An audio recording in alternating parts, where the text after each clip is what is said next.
Merci d'être là. J'ai l'impression que je me suis dérangé au moins pour quelque chose. Dans ma convalescence un peu difficile de Covid, une petite voix m'a dit « il faut quand même venir ». Donc, c'est vraiment avec un grand bonheur que je vais partager ce moment avec vous.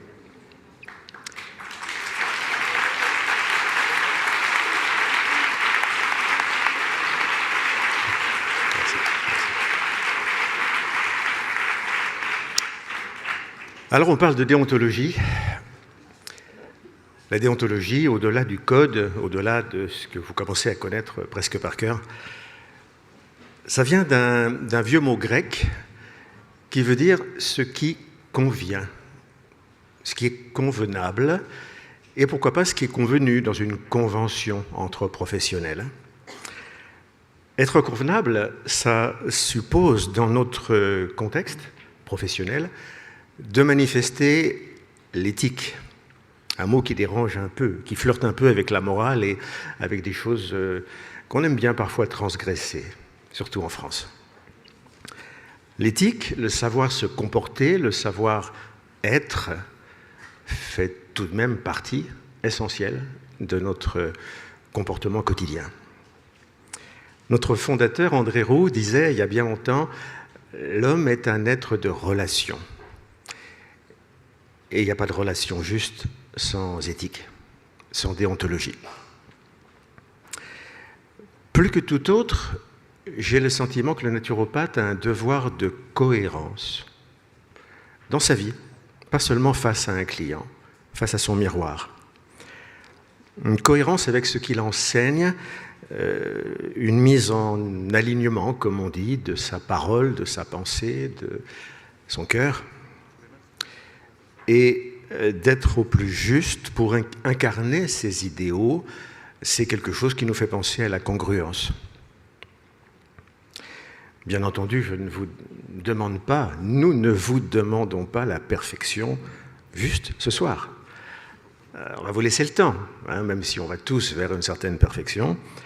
L'idée, c'est d'avoir un minimum de cohérence, d'alignement entre votre moi, votre personnalité, et, soyons fous, votre soi, votre âme. Je n'évoque pas le but ultime, mais le chemin, qui est indissociable du but. Prêter serment, c'est aussi un acte corporatif et noble. Le déroulement de cette prestation va s'inscrire dans un rituel. Et je vous invite à réfléchir quelques minutes sur la notion de rite, qui n'est pas du tout anodin et pas du tout lié au passé. Le rite est aussi ancien que toutes nos civilisations, et toutes les sociétés ont su, en leur temps, célébrer les naissances, les morts, les âges clés de la vie, la puberté, le départ de la famille, le départ au combat, tout autant que fêter les solstices, les équinoxes ou les pleines lunes. Le rite, il est porteur de cohésion sociale, il est porteur de cohésion corporative. Et là, c'est important pour nous. Le rite, c'est bien plus que la répétition de paroles, d'habitudes ou de superstitions, parce que le rite est porteur de sens. C'est ça le cœur du message. Le rite est porteur et révélateur d'un sens que vous allez acter, que vous allez digérer, assimiler et dont vous allez témoigner dans votre vie. Pensez au rite de la chevalerie, pensez au rite des célébrations, de toutes les commémorations qu'on associe à des chants, à des danses, à des fêtes, à des libations, à des agapes. Autant d'occasions de partager de la mémoire, du souvenir, mais aussi de s'initier, de grandir, d'évoluer ensemble. Le rite porte l'éternité du geste et s'inscrit dans l'inconscient collectif. Elle est importante cette phrase.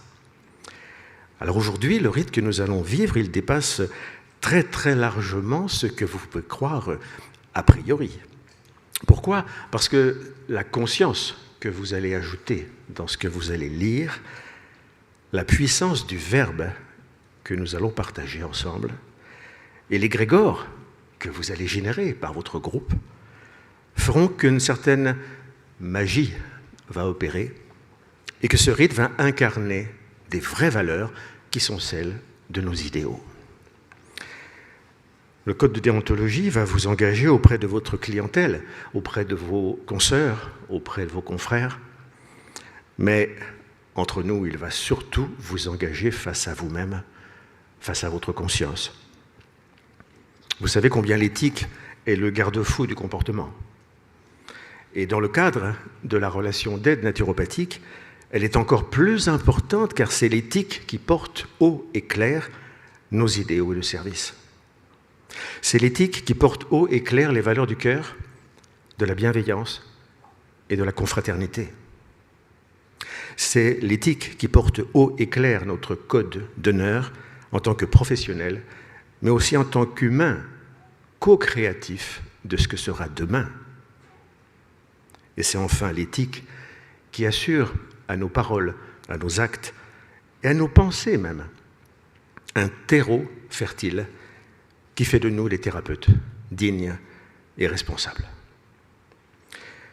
Les implications de ce que nous allons vivre dans une minute sont donc tout autant morales que spirituelles. Osons les mots. Autant personnelles que partenariales. Autant techniques que méthodologiques, au quotidien dans votre profession. Il s'agit d'un engagement adulte, libre et responsable. Le parchemin que l'on vient de vous distribuer devrait être affiché fièrement dans vos cabinets, dans vos instituts, dans votre salle d'attente. Il va assurer à votre clientèle et à ses possibles détracteurs le cadre déontologique et le sérieux attaché à notre professionnalisme. Et enfin, ce code, il pourra peut-être, pour certains, pour certaines, au soir de découragement, au soir de doute, au soir de fatigue, vous rappeler la noblesse et la ferveur de votre choix vers cette nouvelle orientation de vie, l'enthousiasme de vos âmes assoiffées de toujours mieux servir pour évoluer, et enfin la joie du partage collectif de la prestation de serment de ce soir.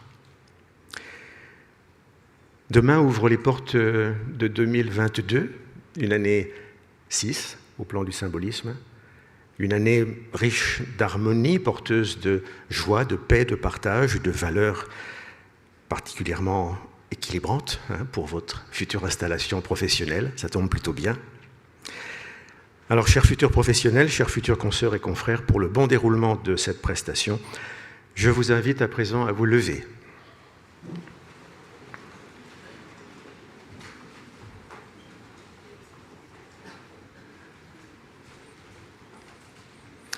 Je vous invite à tenir votre document dans la main gauche.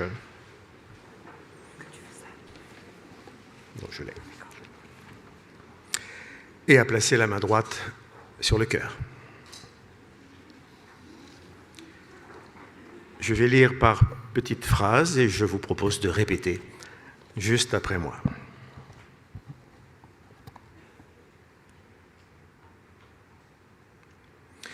Je promets et je jure en mon âme et conscience devant mes enseignants et mes aînés et dans le respect des dignes enseignements de ma tradition professionnelle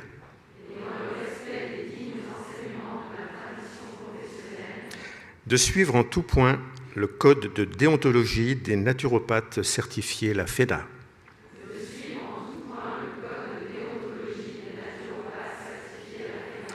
Je ne m'engagerai jamais au-delà de mes droits et compétences. Mon champ d'action essentiel demeurera celui de l'éducation, de la prévention primaire active et de la promotion de la santé. Je serai fidèle aux principes fondateurs que sont le vitalisme, l'hygiénisme l'humorisme, le causalisme et l'holisme. Je fais aussi serment de toujours respecter le droit ainsi que les institutions médicales du pays où j'exercerai, de toujours respecter la personne humaine, son libre arbitre, sa famille, ses mœurs et ses croyances, de ne point mettre à trop haut prix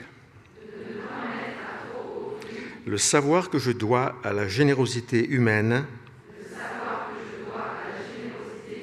et à la connaissance léguée par mes ancêtres, de ne point couper la personne qui me fera confiance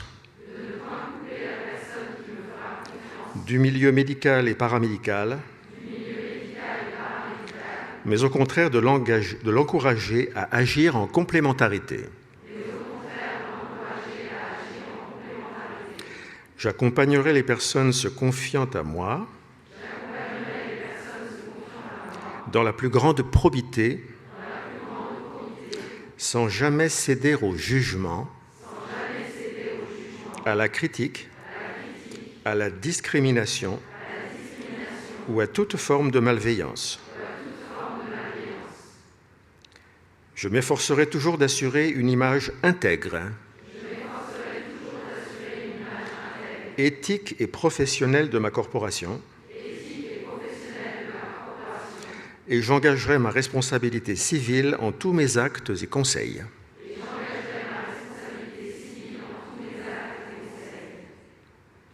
Je me garderai de tout conflit d'intérêts, collusion ou diffusion d'informations reçues sous le sceau du secret professionnel.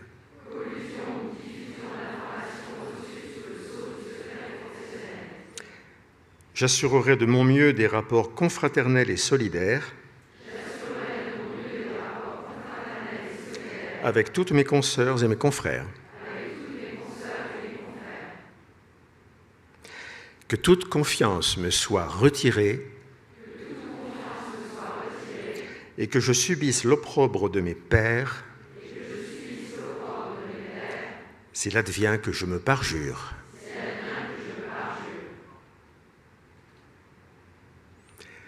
Haut les cœurs, merci à tous. Merci.